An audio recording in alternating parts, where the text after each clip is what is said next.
Channel rating ഓരോ ആഴ്ചയും പുറത്തു വരുന്നുണ്ട്, ബാർക്ക് റേറ്റിംഗ്.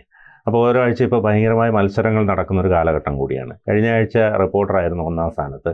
അതിന് മുന്നേയൊക്കെ ഏഷ്യാനെറ്റ് 1-ാം സ്ഥാനത്തായിരുന്നു. 24ഉം ഒരു തവണയൊക്കെ മുന്നിൽ വന്നിട്ടുണ്ട്. പക്ഷേ ഇപ്പോഴത്തെ ഏറ്റവും പുതിയ റേറ്റിംഗ് അനുസരിച്ച് ഏഷ്യാനെറ്റ് 1-ാം സ്ഥാനത്താണ്. 95 പോയിൻറ്റുമായി ഏഷ്യാനെറ്റ് 1-ാം സ്ഥാനത്ത് തുടരുന്നു. അടുത്തൊരു അത്ഭുതം ഉണ്ടായിരിക്കുന്നത്, റിപ്പോർട്ടർ 1-ാം സ്ഥാനത്തിരുന്ന റിപ്പോർട്ടർ 3-ാം സ്ഥാനത്ത് പോയിക്കൊണ്ട് 24 2-ാം സ്ഥാനത്ത് വന്നിരിക്കുകയാണ്. 85 പോയിൻറ്റുമായി 24 2-ാം സ്ഥാനത്ത് വന്നിരിക്കുകയാണ്. റിപ്പോർട്ടർ TV 80 പോയിൻറ്റുമായി 3-ാം സ്ഥാനത്താണുള്ളത്. മനോരമ ന്യൂസ് 44, മാതൃഭൂമി 41, ന്യൂസ് മലയാളം 24/7 എന്ന് പറഞ്ഞ് ഇപ്പോൾ വന്നൊരു ചാനൽ, അതിന് മാതൃഭൂമിക്ക് തൊട്ട് പിന്നിലായി 33 പോയിൻറ്റ് ആയി അതിന് പിന്നിലുണ്ട്. കൈരളി ന്യൂസാണ് അതിന് പിന്നിൽ വന്നിരിക്കുന്നത്, 18 പോയിൻറ്റ്. ജനം TV 17 പോയിൻറ്റ്, ന്യൂസ് 18 13, മീഡിയ 1 9. അങ്ങനെയാണ് ഇപ്പോഴത്തെ ബാർക്ക് റേറ്റിംഗ് വന്നിരിക്കുന്നത്, GRP നിരക്ക് വന്നിരിക്കുന്നത്.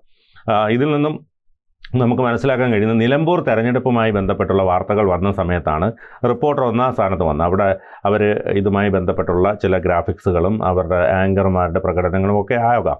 ഏഷ്യാനെറ്റ് ആകട്ടെ അതിൻ്റെ തെരഞ്ഞെടുപ്പ് ഫലവുമായി ബന്ധപ്പെട്ട് AI ഒക്കെ കൊണ്ടുവന്ന് പ്രത്യേക രീതിയിൽ കൊണ്ടുവന്ന് ഇപ്പോൾ എന്തായാലും ഏഷ്യാനെറ്റ് വീണ്ടും പഴയ 1-ാം സ്ഥാനം തിരിച്ചു പിടിച്ചിരിക്കുകയാണ്. എങ്ങനെ നോക്കിക്കാണാം ഇതിനെ, ചാനലുകളുടെ റേറ്റിങ്ങിനെ? ചാനലുകളുടെ റേറ്റിങ്ങിനെ കുറിച്ച് സംസാരിക്കാൻ ഞാനൊരു മാധ്യമരംഗത്തുള്ള ഒരാളല്ല.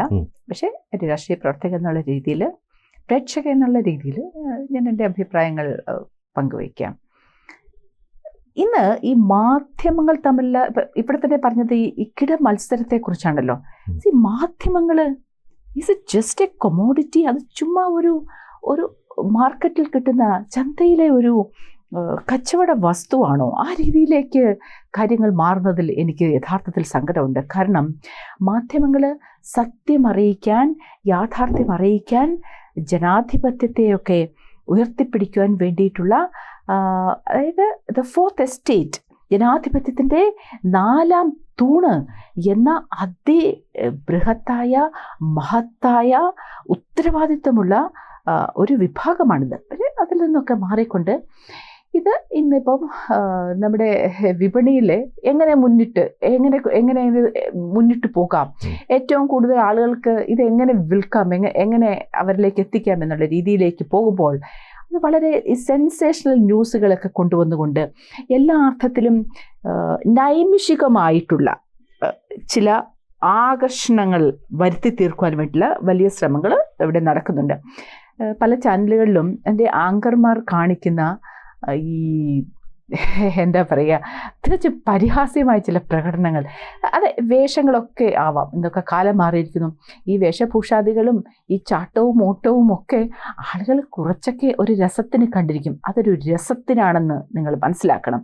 പക്ഷേ ഒരു മാധ്യമ സംസ്കാരം എന്ന് പറയുന്നത് അതല്ല.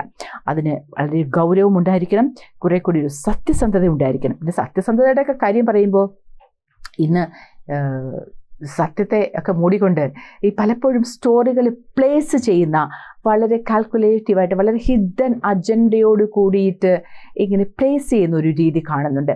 അതെല്ലാ മാധ്യമങ്ങളും അങ്ങനെയാണ്. അത് കേന്ദ്ര സർക്കാരിന് എതിരെ എങ്ങനെ പ്രവർത്തിക്കാം, എങ്ങനെ സ്റ്റോറീസ് കുക്കപ്പ് ചെയ്യാം, കേന്ദ്ര സർക്കാരിൻ്റെ നേട്ടങ്ങളെ, പദ്ധതികളെയൊക്കെ എങ്ങനെ പറയാതിരിക്കാം എന്നൊക്കെ തരത്തിലുള്ള ഒരു വലിയ ശ്രമങ്ങൾ നടക്കുന്നതായി കാണുന്നുണ്ട്. തീർച്ചയായും അത് ഈ പറഞ്ഞതുപോലെ നമുക്ക് ഇപ്പം മാഡം പറഞ്ഞത് ഞാൻ ഉൾക്കൊള്ളുന്നു. പക്ഷേ എന്നിരുന്നാലും ഇപ്പോഴത്തെ ഒരു ട്രെൻഡിനനുസരിച്ച് ഓരോന്നും മാറേണ്ടതുണ്ട്. നമുക്കറിയാമല്ലോ, നമ്മളിപ്പോൾ രാഷ്ട്രീയ പാർട്ടികൾ എടുത്ത് നോക്കിയാൽ ഇപ്പം നമ്മൾ ഈ ലാസ്റ്റ് ദിവസം ഇതിൻ്റെ കലാശക്കൊട്ടിൻ്റെ അന്ന് സ്ഥാനാർത്ഥികൾ ഉൾപ്പെടെ ഡാൻസ് ചെയ്യുന്നു, അല്ലെങ്കിൽ അങ്ങനെ ഒരു കാലഘട്ടത്തിനനുസരിച്ച് എല്ലാം മാറി വരുന്നുണ്ട്. നമ്മളിപ്പോഴും ദൂരദർശനെ പോലെ ഒരു പാസ്പോർട്ട് സൈസ് ഫോട്ടോയുടെ രൂപത്തിൽ തലയൊന്നും അനക്കാതെ ഇരുന്ന് വാർത്ത വായിക്കുന്ന അതിൽ നിന്നൊക്കെ മാറ്റം വരണ്ടേ ശരിക്കും? അല്ല, കാലാനുസൃതമായ മാറ്റം എല്ലാ രംഗത്തും ഉണ്ടാവണം. മാധ്യമ രംഗത്തൊക്കെ ഉൾപ്പെടെ, കാരണം വെരി വിസിബിൾ ആണ്, ഡയറക്റ്റ് ഒരു വീടുകളിലേക്ക് എത്തിക്കുകയാണ്, അകത്തളങ്ങളിലേക്ക്, അടുക്കള വരെ എത്തുകയാണ്. പക്ഷെ ഓർക്കുക, എന്താണ് മാധ്യമങ്ങളുടെ അടിസ്ഥാനപരവും ആത്യന്തികവുമായ ലക്ഷ്യം? എന്താണ് ആ ലക്ഷ്യം? പൂർണ്ണമായി നിറവേറ്റപ്പെടുന്നുണ്ടോ? അതിനാവശ്യമായിട്ടുള്ള ഘടകങ്ങളുണ്ടോ?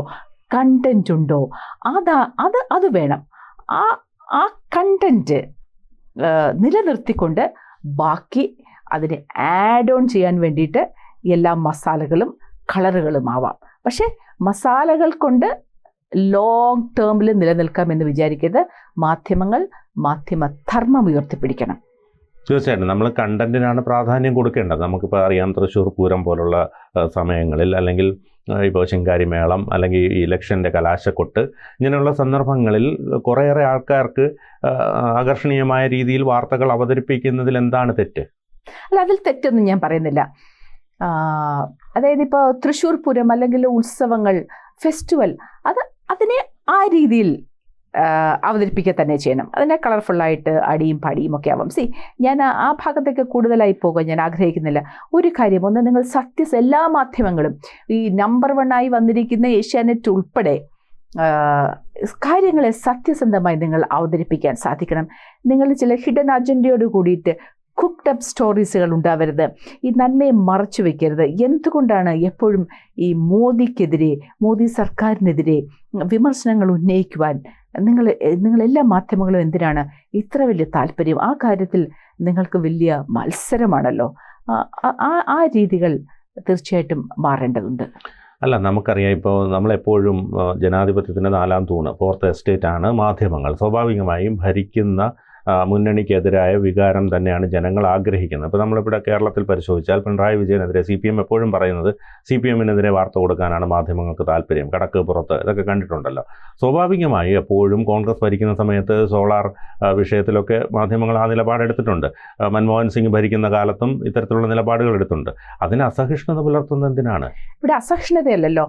യെസ്, കടക്ക് പുറത്തു എന്ന് പിണറായി വിജയൻ പറഞ്ഞതാണ്. അത് റിപ്പോർട്ട് ചെയ്യുക തന്നെ ചെയ്യണം.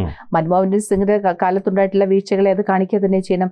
സോളാർ പോലെയുള്ള അത്യന്തഹീനമായ ആ ഇടപാടുകളെ അത് കാണിക്കുക തന്നെ ചെയ്യണം. പക്ഷേ അന്നൊക്കെ ഞാൻ കണ്ടിരുന്ന ഒരു കാര്യം, ഈ സോളാർ കേസിലൊക്കെ ഉൾപ്പെടെ അതിനുശേഷം വന്ന ചില സെൻസേഷണൽ വിഷയങ്ങളൊക്കെ ഉൾപ്പെടെ അതിനെ വല്ലാതെ ഹൈലൈറ്റ് കൊടുക്കുന്ന, യഥാർത്ഥത്തിൽ ഹൈലൈറ്റ് കൊടുക്കേണ്ട, ജനങ്ങളിലേക്ക് എത്തിക്കേണ്ട പല വിഷയങ്ങളെയും തമസ്കരിക്കുന്ന ഒരു രീതിയിലേക്ക്, അതായത് പലപ്പോഴും പ്രമുഖമായ മാധ്യമങ്ങൾ പോലും ഈ ഇക്കിളിപ്പെടുത്തലുകൾ ഒരു വിപണന തന്ത്രമായി മാറ്റുന്ന ആ നിലയിലേക്ക് കൂപ്പുകുത്തുന്നത് കാണുന്നുണ്ട്. അതിനെയൊന്നും നമുക്ക് കേരള സമൂഹം, നിങ്ങൾ ഓർക്കുക, കേരള സമൂഹം ഇതിനെയൊന്നും പൂർണ്ണമായി അംഗീകരിക്കില്ല. കുറച്ചു കാലമൊക്കെ ഇത്തരം ഗിമ്മിക്സുമായി മുന്നോട്ട് പോകാം. ഇത് പലപ്പോഴും ഈ പല സ്റ്റോറികളും കൊണ്ടുവരികയും വലിയ പ്രാധാന്യത്തോടെ അത് അവതരിപ്പിക്കുകയും പിന്നീട് അത് എവിടെ എത്തി എന്ന് നാം അറിയുന്നില്ല. ഒന്നിനു പുറകെ ഒന്നായി സ്റ്റോറികൾ കൊടുത്തുകൊണ്ട് ആളുകളെ ഈ TV-യിലേക്ക് കാഴ്ചക്കാരാക്കി മാത്രം മാറ്റുന്നതിനപ്പുറം ഓരോ സംഭവങ്ങളും, അത് ദുരന്തമായാലും സന്തോഷ വാർത്തയായാലും ഇടപെടലുകളായാലും, അത് അവസാനം എവിടെ എത്തി നിൽക്കുന്നു, എന്താണ് അതിൻ്റെ പരിസമാപ്തി എന്നുകൂടി ജനങ്ങളിലേക്ക് എത്തിക്കുവാനുള്ള ഒരു ഉത്തരവാദിത്വം അത് മാധ്യമധർമ്മത്തിൻ്റെതാണ്. കൂടുതൽ വാർത്തകളും വിശേഷങ്ങളും നിങ്ങളിലേക്ക് എത്താൻ ABC മലയാളം സബ്സ്ക്രൈബ് ചെയ്യുക, ബെൽ ബട്ടണും അമർത്തുക.